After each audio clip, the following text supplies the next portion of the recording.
पूजा प्रिया और आप देख रहे हैं बिहार इन शॉर्ट्स। बिहार में इन दिनों कुछ ऐसी खबरें निकल कर आती है जहां पर पुलिस की नाकामी साफ साफ दिखाई देती है। ऐसा ही मामला एक सिवान से आया है जहां 15 दिन से एक युवक लापता है। ऐसे में जो परिवार वाले हैं वो काफी चिंतित हैं और पुलिस पर कई गंभीर आरोप लगा रहे हैं। लेकिन इसी सिलसिले में कल देर रात जाप सुप्रीमो पप्पू यादव परिवार वालों से मिलने पहुंचे, उनको आश्वासन दिया और साथ ही बिहार पुलिस पर कई गंभीर आरोप लगाए। नीतीश कुमार के मंसूबे पे कई गंभीर आरोप लगाए। इसके अलावे भी वो और क्या कुछ कह रहे हैं, पहले आप वो सुनिए। आप कानून और व्यवस्था तय करे कि कौन सही है कौन गलत है।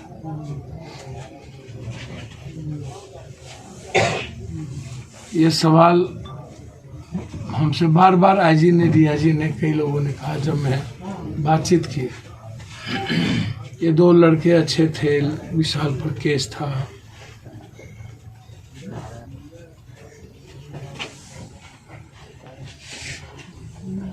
हिंदुस्तान का कोई नेता और कोई व्यवस्था चलाने वाला लोग है जिस पर केस ना हो, यह ना डाला जाए। और केस था भी तो आप कानून के तहत उसको सजा दीजिए, यदि गलत है तो। कंप्लीट कोई भी परिवार पीस नहीं है, सुरक्षित नहीं है। पीछे था रिंकू सिंह की दिन दहाड़े हत्या कर दी गई पूर्णिया में, 47 से भूल गई। बुद्धिनाथ झा पत्रकार को जिंदा जला दिया, क्यों नहीं गया?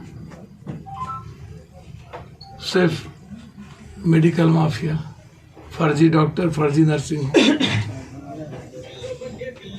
अब उसका घर आप देख लेते तो आपको समझ में आती किस हालात में बुद्धिनाथ जाकर माँ बाप भी जिंदगी काट रहा है। और उसको भी डाइवर्ट करने की कोशिश की। मैंने सीबीआई इंक्वायरी दोनों की मांग की, पूर्णिया और बुद्धिनाथ झा की घटना। लेकिन अभी हम 10 किलोमीटर गए नहीं, पता चला कि फिर हत्या हो गई।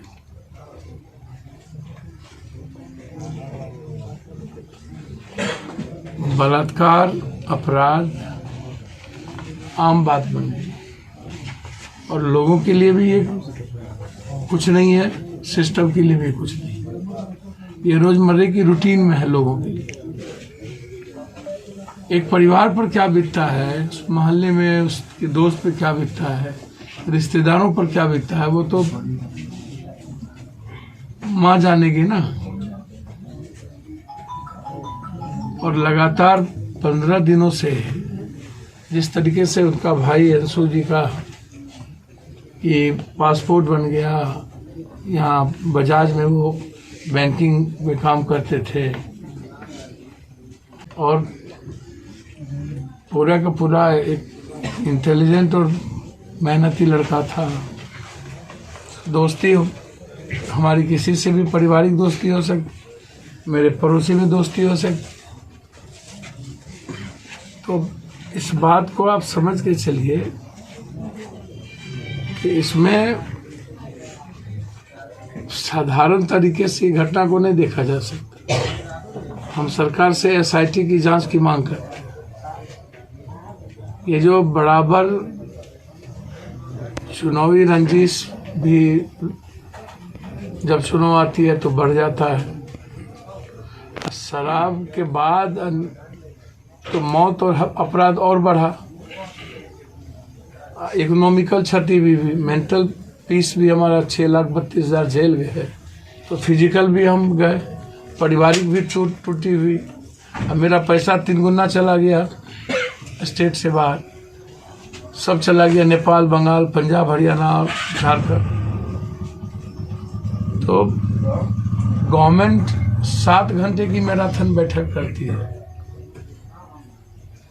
और उधर हाजीपुर में 10 करोड़ का सोना लुटाया जाता है। 1 महीने में 3 बार सोना लुटाया जाता है।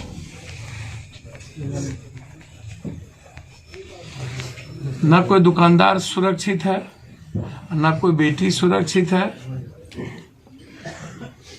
ना कोई रोजगार मांगने वाला यूथ सुरक्षित है, तो सुरक्षित है कौन?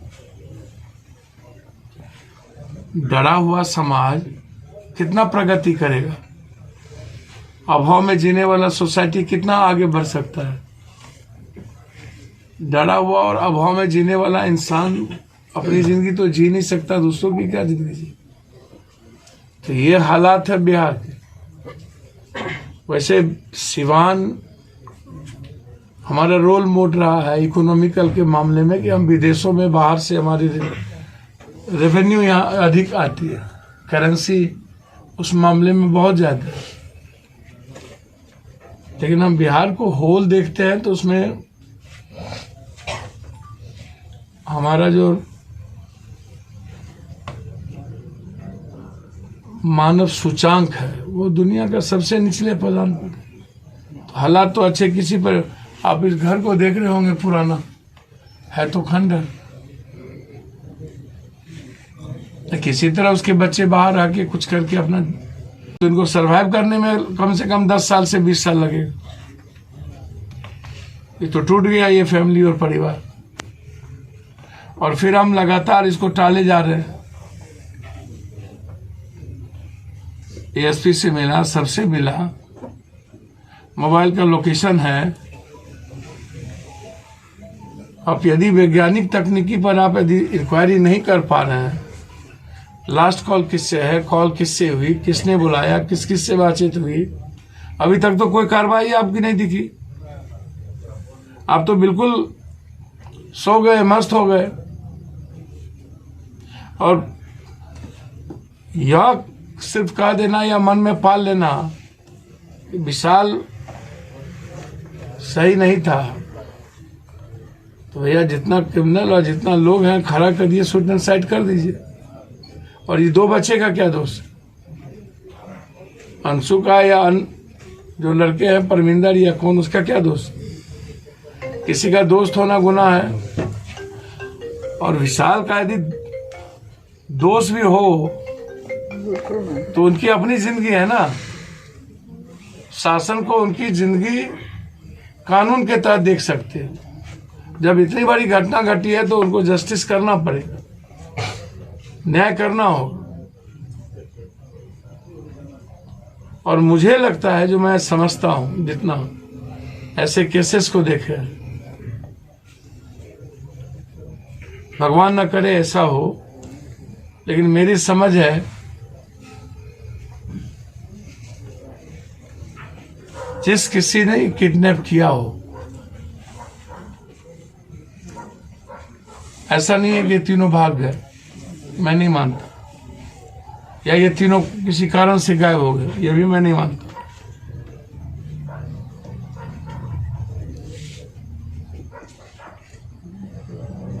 अनहोनी घटना है, किडनैप करके रखे भी होंगे, तब भी इनको इंक्वायरी करनी चाहिए, नहीं भी होगी। अब ये कह रहे हैं कुत्ता भी नहीं काम कर रहा है, तो ऐसा कौन सा साइंटिफिक रीजन के तहत भाई किडनैप किया गया जो कुछ भी काम नहीं कर रहा है? ना टावर काम कर रहा है, ना कुत्ता काम कर रहा है, ना कुछ काम कर रहा है। तो हम सरकार से मांग करते हैं और कल आईजी से मांग करेंगे, बात करेंगे। अभी मुजफ्फरपुर तो आपने देखा कि किस तरीके से पप्पू यादव जो युवक लापता हैं उनके परिवार वालों के साथ बैठे हुए हैं, उनको सांत्वना दे रहे हैं, समझा रहे हैं कि आप चिंता ना करें। साथ ही उन्होंने ये भी मांग की है कि एसआईटी की जांच की जाए। साथ ही उन्होंने पुलिस से कहा है कि जो बिहार पुलिस है वो दुनिया की सबसे भ्रष्टम पुलिस है। जी हाँ, ये एक बहुत बड़ा आरोप है।